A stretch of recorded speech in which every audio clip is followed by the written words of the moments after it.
अस्सलाम वालेकुम जी। खबर नंबर 803 और 805 के दरमियान वाली अच्छी अच्छी प्यारी प्यारी खूबसूरत ब्यूटीफुल खबरें आ रही हैं।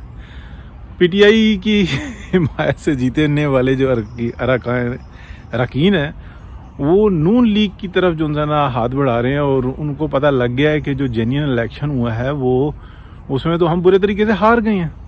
यहाँ तो पुराने डॉक्टर और नए की बात मैंने नहीं करनी, पुराना डॉक्टर और पुराना कंपाउंडर जो है ना वो अपने प्रोग्राम के तहत जो है ना पूरा काम दिखा गए हैं, लिहाजा हम गए हैं फंस। अब बेहतर ये है कि हम उसी तरफ चले जाएं जहाँ पे मामला जा रहा है।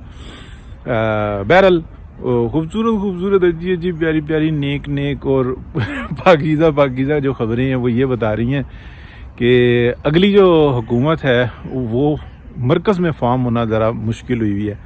तो मियाँ साहब ने बहुत सारे डिसीजंस दिए हुए हैं, और जो PMLN के जो ग्रुप है उसको स्ट्रॉन्ग किया जा रहा है। मे बी कि इलेक्शन जो है ना विद इन 2 मंथ जो है ना, यानी कि री इलेक्शन आ जाए, हुकूमत फॉर्म ना हो सके।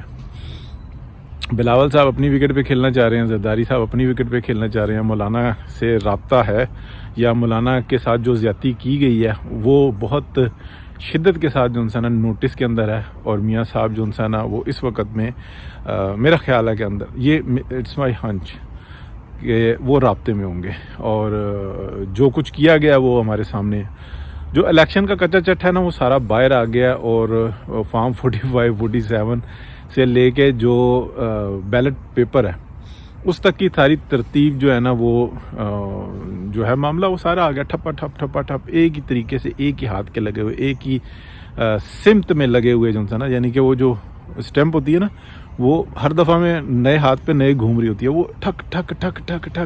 तो वो पता लग गया है कि ये मामला हुआ क्या हुआ है। तो बहुत सारी जगह पे पेपर क्यों शार्ट हुआ, पेपर शार्ट हो ही नहीं सकता जिसने इलेक्शन को किया हुआ है।